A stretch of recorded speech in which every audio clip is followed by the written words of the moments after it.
Hello बच्चों, कैसे हैं आप। आशा करता हूँ घर पर सब सुरक्षित होंगे। बच्चों, आज आपके लिए लेकर आए हैं अलंकार। अलंकार किसे कहते हैं, उसके भेदों कितने होते हैं, और उसी के बारे में आज हम जो है विचार करेंगे। सबसे पहले प्रश्न बनता है आपका कि अलंकार किसे कहते हैं और उनके भेदों पर प्रकाश डालिए।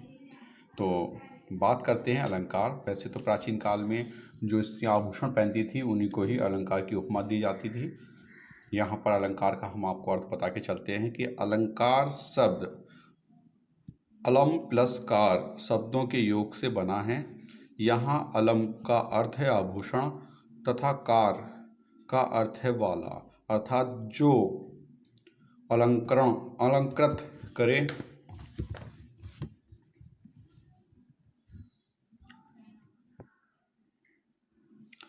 अथवा शोभा बढ़ाने में सहायक हो। जिस प्रकार आभूषण पहनने से स्त्री के सौंदर्य में चार चांद लग जाते हैं, उसी प्रकार अलंकार के प्रयोग से काव्य का सौंदर्य बढ़ जाता है। अलंकारों के प्रयोग से शब्द और अर्थ में चमत्कार उत्पन्न हो जाता है। तो ये तो था अर्थ अलंकार किसे कहते हैं। ठीक है, अर्थात अतः काव्य के शब्द तथा अर्थ में चमत्कार उत्पन्न करके काव्य की शोभा बढ़ाने वाले तत्वों को अलंकार कहते हैं। ये एक संक्षिप्त इसका अर्थ हो गया। अब इसके अलंकार के भेदों की बात करते हैं। तो अलंकारों के दो प्रमुख भेद होते हैं, शब्दालंकार, अर्थालंकार।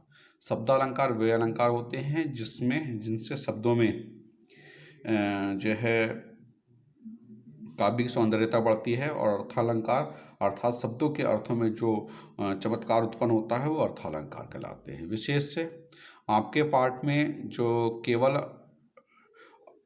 अर्थालंकार और उसके उपमा रूपक और उत्प्रेक्षा अलंकार भेद ही निर्धारित है, अतः यहाँ पर उन्हीं का हम विवेचन करेंगे। ठीक है, तो आपको ये पहला प्रश्न भी लिखना है कि अलंकार कैसे कहते हैं, उसके भेद कितने होते हैं। बात करते हैं अर्थालंकार। ये आपके सिलेबस में अर्थालंकार ही है, तो अर्थालंकार की बात की जाएगी। अर्थालंकार में भी केवल तीन ही अलंकार हैं, उपमा, रूपक और उत्प्रेक्षा।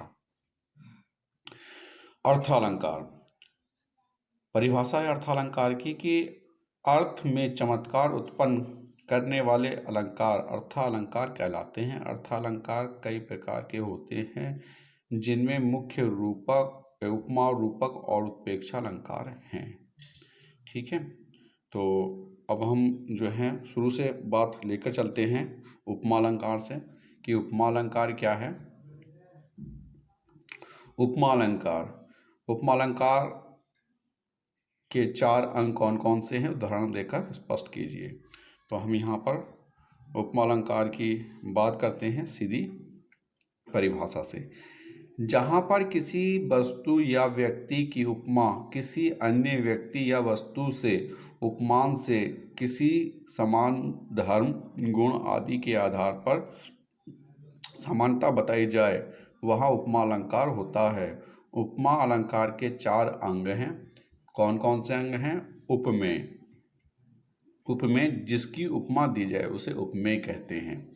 उपमान जिससे उपमा दी जाए, जिस वस्तु से या जिस व्यक्ति से जिससे भी उसकी उपमा की जा रही है उसे उपमान कहते हैं। समान धर्म में उपमेय उपमान की वह विशेषता जो दोनों में समान हो उसे समान धर्म कहते हैं। और चौथा है वाचक शब्द, समानता को प्रकट करने वाले शब्द जैसे सा, एब, सम, समान जैसे आदि शब्द, तो ये वाचक शब्द। तो यहाँ पर चार इसके जो हैं अंग हो गए, उपमेय, उपमान, समान धर्म, वाचक शब्द।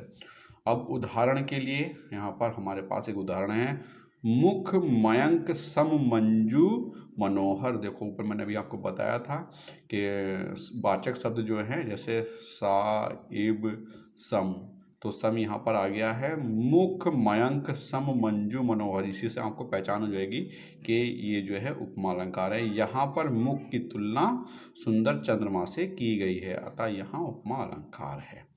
इस प्रकार के कुछ अन्य उदाहरण भी उपमा अलंकार के दिए हुए हैं। उपमा अलंकार के अन्य उदाहरण, सजल नीरद सी आ गया, सा या सी, कल कांति थी। इसके बाद दूसरा देखिए, अनुलेपन सा मधुर स्पर्श था, सा आ गया नहीं सा। छिन्न पत्र मकरंद लुटी सी, जो मुरझाई हुई कली सी, ठीक है ना। इसके बाद में अराती सैन सिंधु में, अराती सैन सिंधु में सुबार्ड वाग्नी से जलो। तो इसमें भी आपका जो है रूपक अलंकार है, क्योंकि यहाँ पर डैश लगाकर उपमा की कर दी गई है आरती सैन्य सिंधु में और सुबार्ड वाग्नी से जलो। तो ये था उपमा अलंकार का उदाहरण सहित, परिभाषा सहित उदाहरण। अब बात करते हैं रूपक अलंकार की। जहाँ उपमेय पर उपमान का भेद रहित आरोप होता है, अर्थात जहाँ उपमेय और उपमान में कोई भिन्नता प्रदर्शित ना की जाए, वहाँ रूपक अलंकार होता है।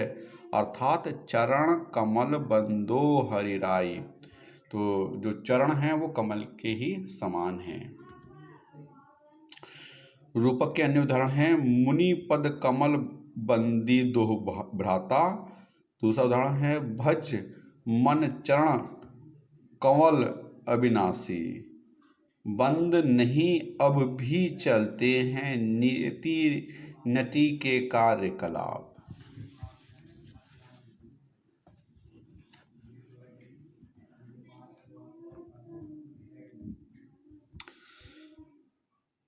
सिंधु विहंग तरंग पंख को